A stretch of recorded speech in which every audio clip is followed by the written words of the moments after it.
All right, I got another cool little project here. An improvement for my steam servicing facility. I've got these vintage brass water columns. Let's take one out, check it out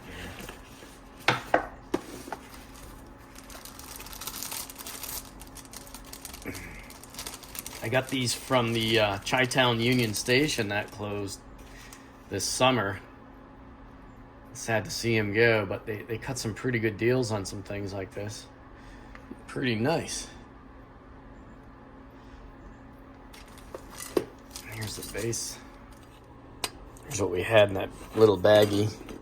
So here's the base. It's made by Lee Doe. Kind of cool. Let's just test fit this all together here. Yeah, these are really nice. Not sure if they fully articulate, but you can see everything's there. Yeah, I think I'm gonna set these up. These will look great. Not quite sure the prototype on them. They kind of look like the ones I always see called Pogues or whatever. That's pretty nice detail, I think. I don't think I have to really repair anything either. I may CA these little lines to the pulleys so we're not so floppy. Not sure I really have to though.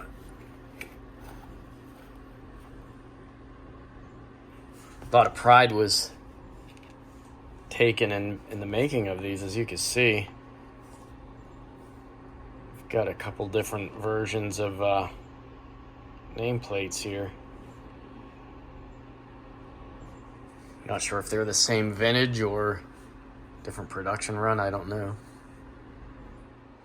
These will get a pretty basic paint job. I'm gonna paint them grimy black, and then the base is probably like aged concrete, and then I'll do a thin wash of black over them, and then some dry brushing, and I think they'll be ready to plant on the layout. Something interesting about this vintage brass is that it's not unusual for it to be clear coated or painted gold, or maybe some combination. And like I'm looking at these bases, and I don't know if you can see that orange peel in the reflection of my shop lights there, but this is telling me it actually looks like it was painted gold and then clear coated, because that's basically raw brass under there, but even that might be clear coated. I just noticed that when I was cleaning these up with some ISO, I seem to have burnt through some clear coat on this one. Kind of interesting. I've got my headlamp on because I doing my best to paint all these details without gluing them up or getting them stuck with paint. I really trying to resist wanting to glue all these lines and stuff, so I'm just making sure I get all these little pulleys fully painted. All right, I think these look pretty good. I ended up painting the bases. I used this Rust-Oleum camo khaki. I believe that's this color here. And this stuff's really good for concrete.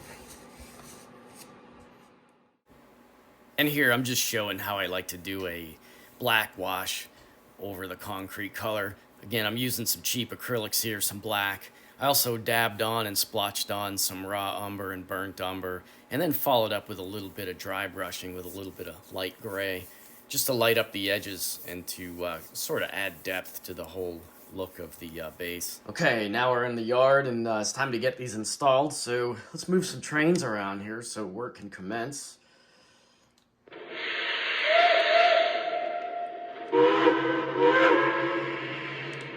I think I'm gonna send the M1A back.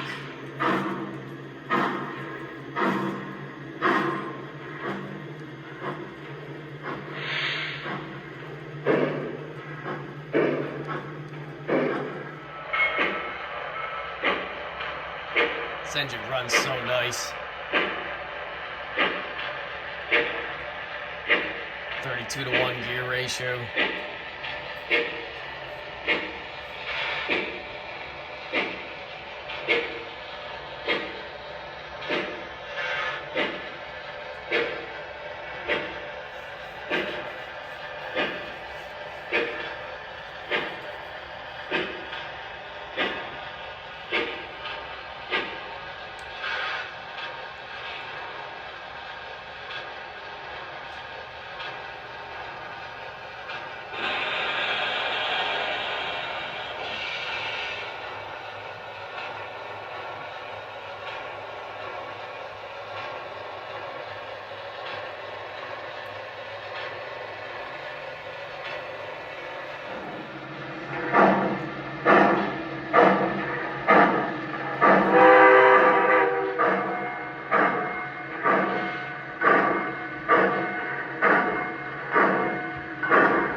Here's my original water columns.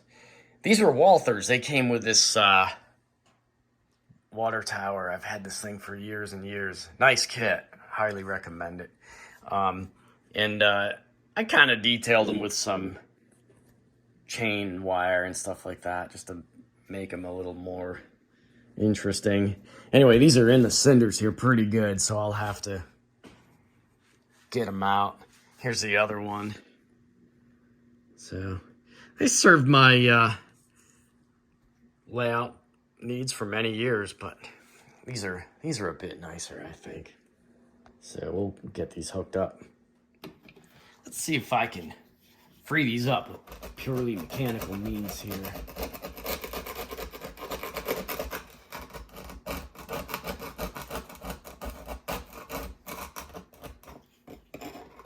I don't know.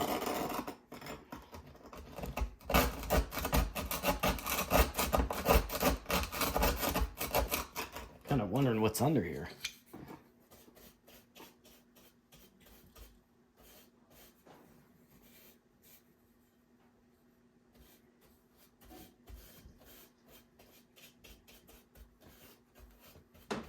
What I'll do is I'll kind of direct some of my loose cinders this way. You know what? I think I'm gonna have to do the old wet water trick on it.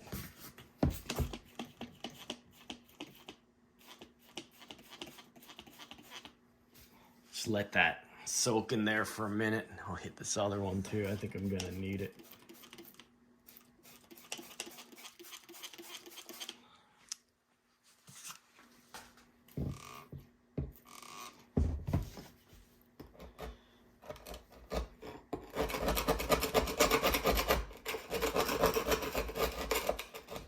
Kind of helping.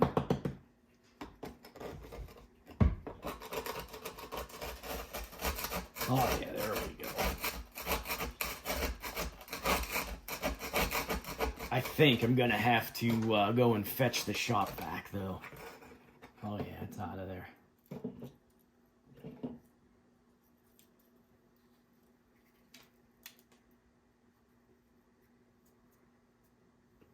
All right. Let's go get the other one out. Sorry for the shadow here, but I'd like to show you what I do for my ballasting. As you know, I do my whole layout with cinders. I use a lot of this play sand you can get, and usually sift it down. I use that as filler between the ties, and I also kind of use it to build up areas like this. And it just cuts down on how much cinder material I have to use, because ballast ain't exactly cheap. The only drawback is when I have to do rework like this, I gotta, do a little extra cleanup. It's not a big deal. Hey, look at that guy. Where's he going?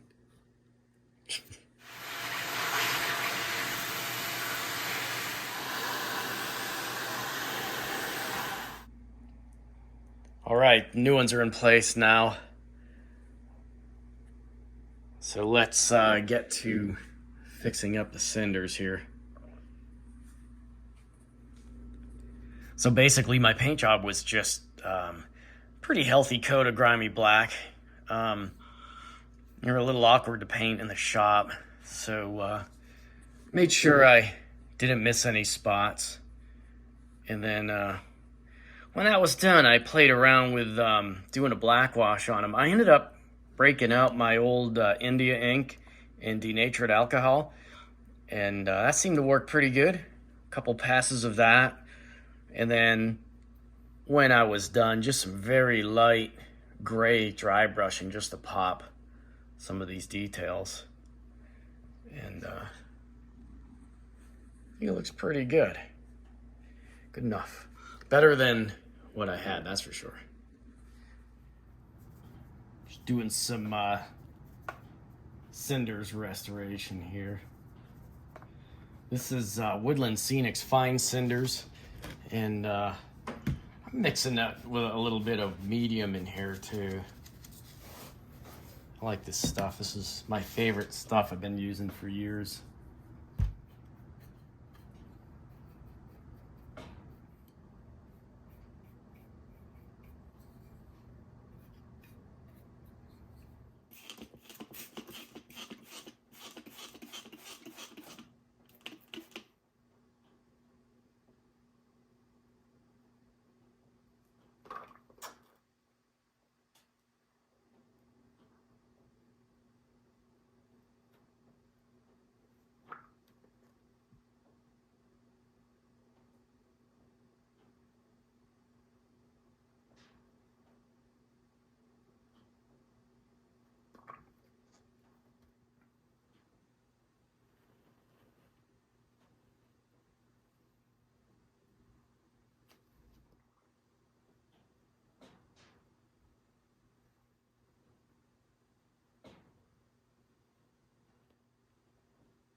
All right, so our work on the steam servicing facility is just about complete here. So I'm going to wait for this ground cover to dry up. I'm going to go around, clean up the layout a little bit. But now we'll have some classier water plugs. So we can get our water here, we can get our coal, we can also get our sand.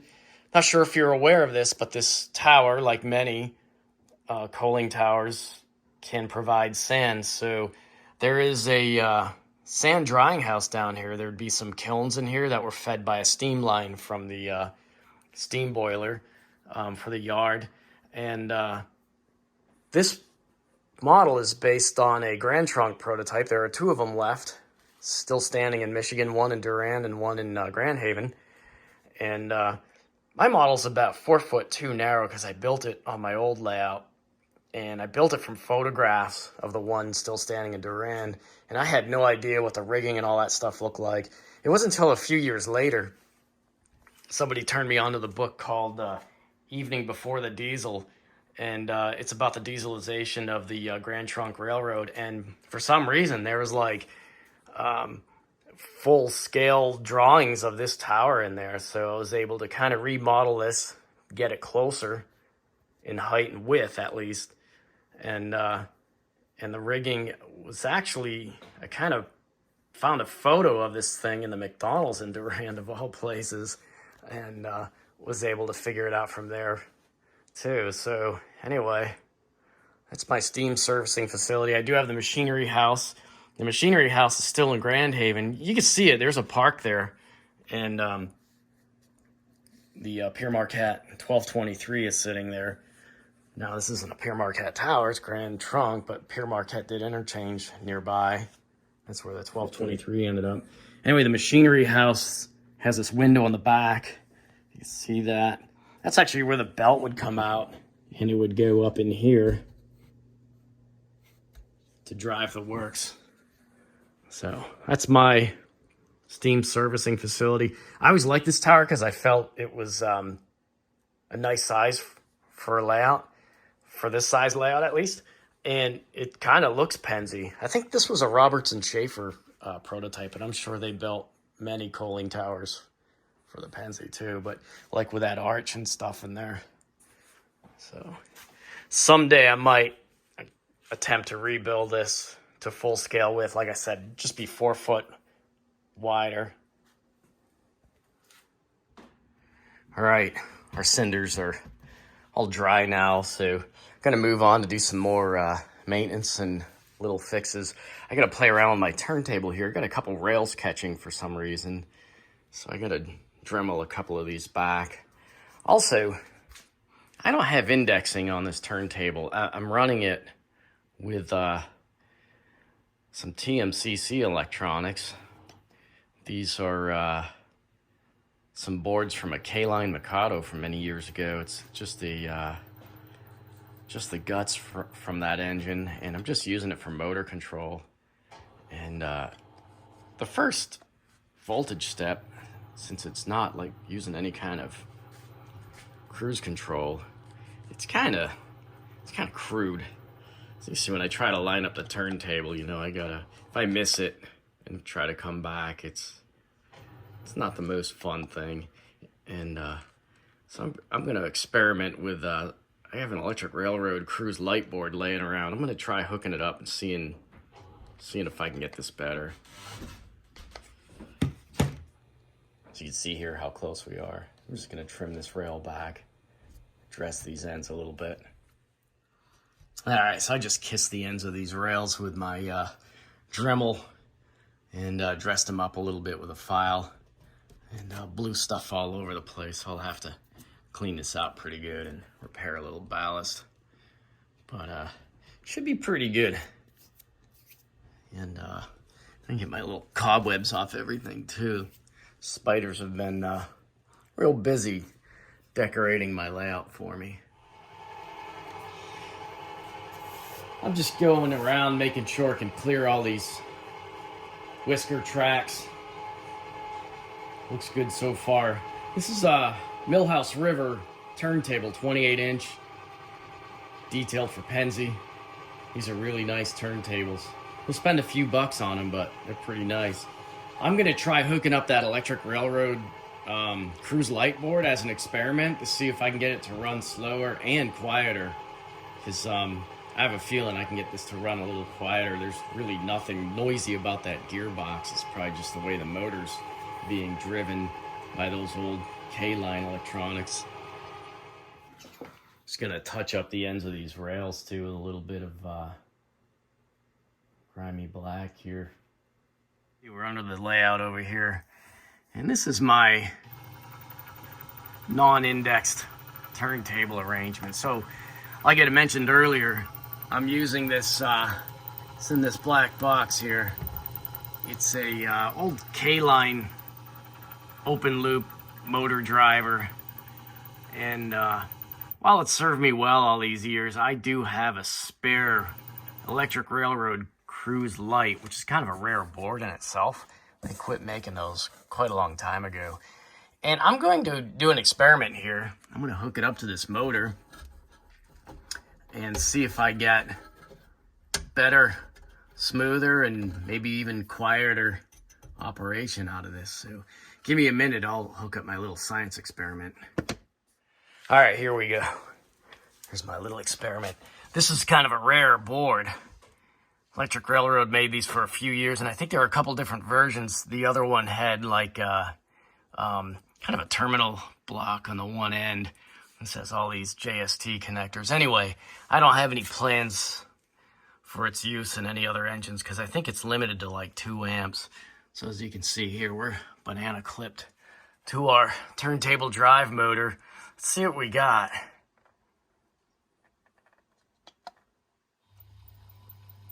That's pretty slow. Wow, that's really slow.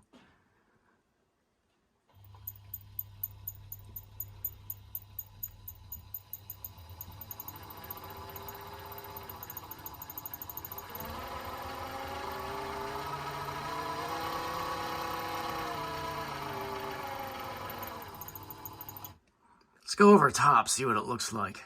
All right, let's see how it runs from up here. I had a Bowser turntable on my old layout, and that thing just jittered all over the place. It had this crazy, like, motor gearbox drum arrangement that drove this big wooden disc, and I was always fiddling with that. I got it to run okay, but nothing like this. This is pretty awesome. But see, I want to see if I can, like, dial in this. Yeah, it looks pretty good. I'm kind of liking this. Someday I should pony up for the full indexing, but I have to admit I like running it manually. It's kind of weird, but anyway, it's pretty quiet too.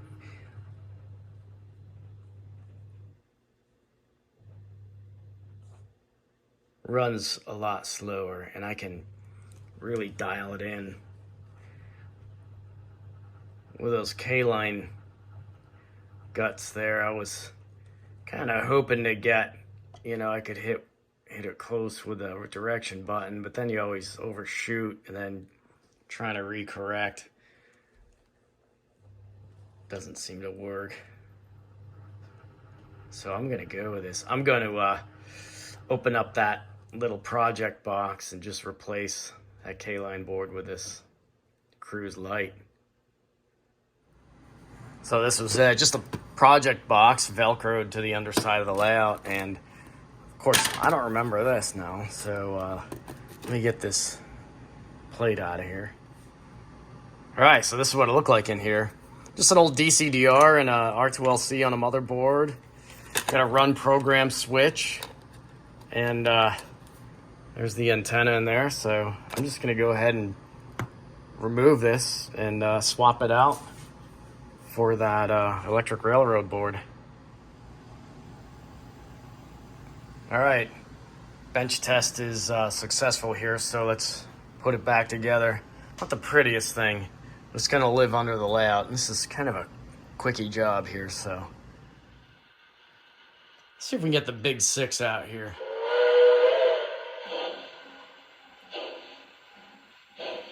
Track's gonna be pretty dirty back there, I bet. It's been a while since I've moved this engine.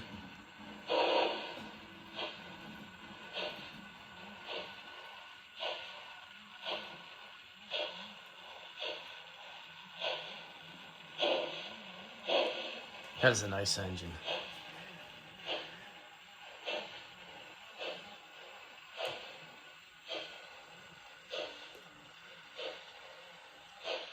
Oh, it's been decorated by the spiders too. Alright, see how this works with an engine on it now.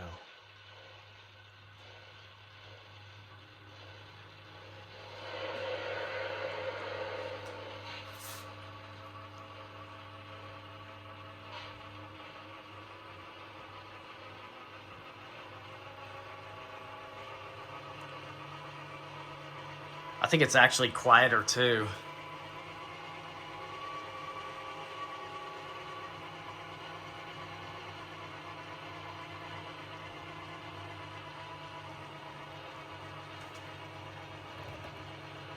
Let's see if I can line this track up.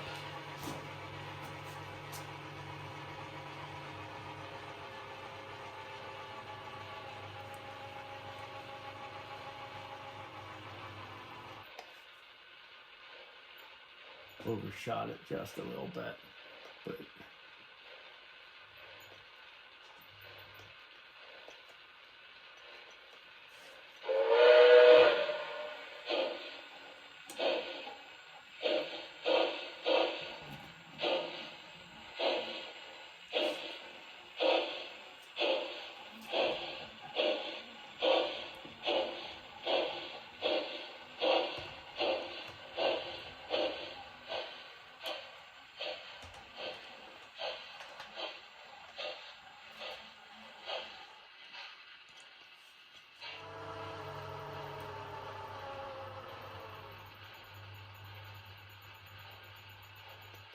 right there. Let's see if I did it.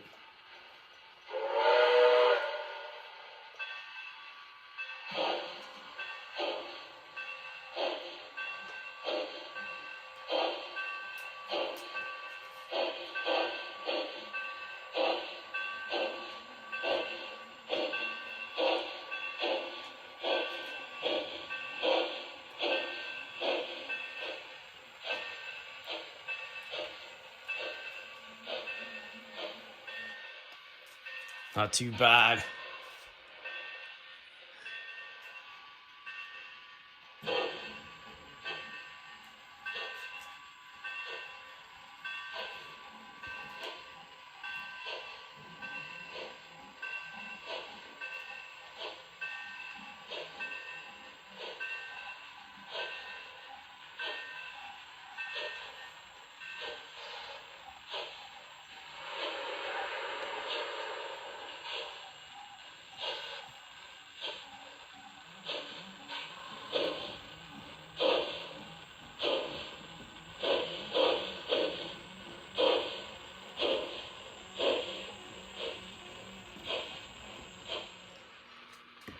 Man, isn't this a nice looking engine? I love 10 coupled steamers.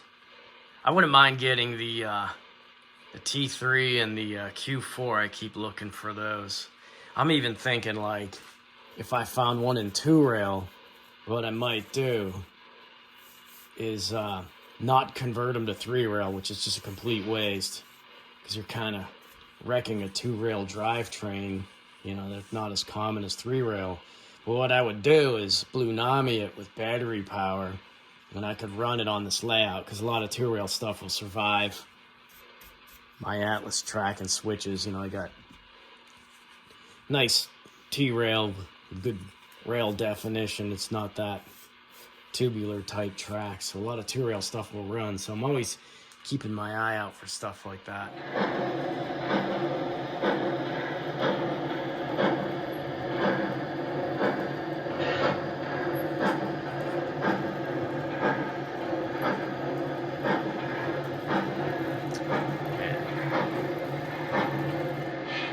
This one's rollers are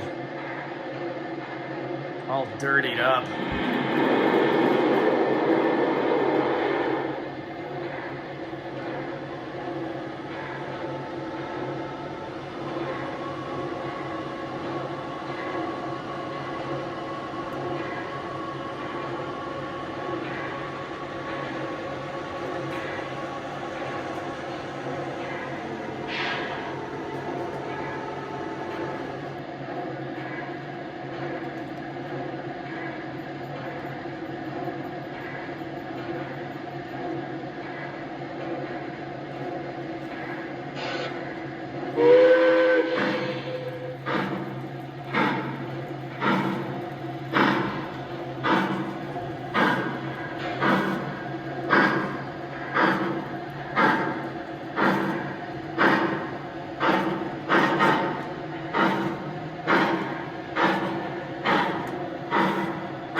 spider web on here. Jeez.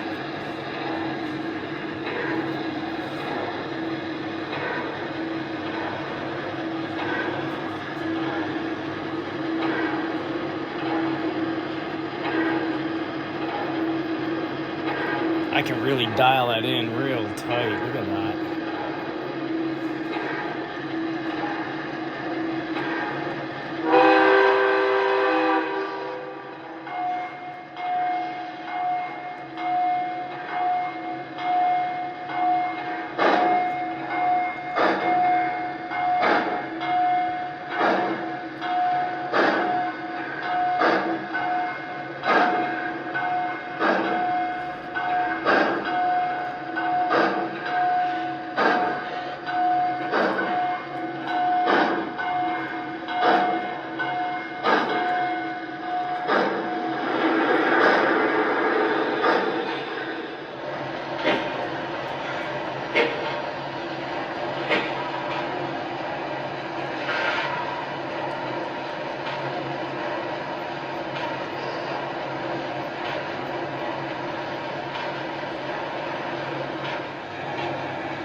All right, well, I think that's enough for this effort.